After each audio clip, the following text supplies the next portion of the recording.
39 உறுப்பினர் போன முறை கொண்டு போனீங்க, இந்த முறை 40. என்ன பண்ணிட்டு இருந்தீங்க? பேசி கட்ட சொல்லாம என்ன பண்ணிட்டு இருந்தீங்க? அடிக்கல் நாட்டின பிறகு அதுக்கு பிறகு எத்தனை முறை உங்க ஆட்சி இருந்தது? எத்தனை நாள் இருந்தது?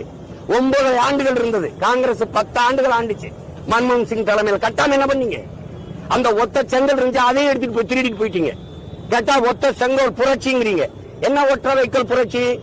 மாசாமி புக்காக்கள் பண்ண புரட்சி அது?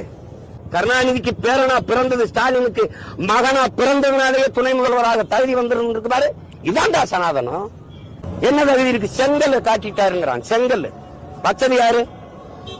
வச்சது யாரு? எய்ம்ஸ் மருத்துவமனைக்கு வச்சது யாரு? காங்கிரஸ், திமுக, பாமக எல்லாம் கூட்டணியில் இருக்கும்போது அந்த மந்திரி சபையில இருந்த மருத்துவத்துறை அமைச்சர் அந்த எங்க ஐயா அன்புமணி வச்சது அந்த கல்லு. எய்ம்ஸ் மருத்துவமனைக்கு அடிக்கல் நாட்டின பெருமகன் அவர் தான். கூட இருந்தது காங்கிரஸ், நீங்களும்.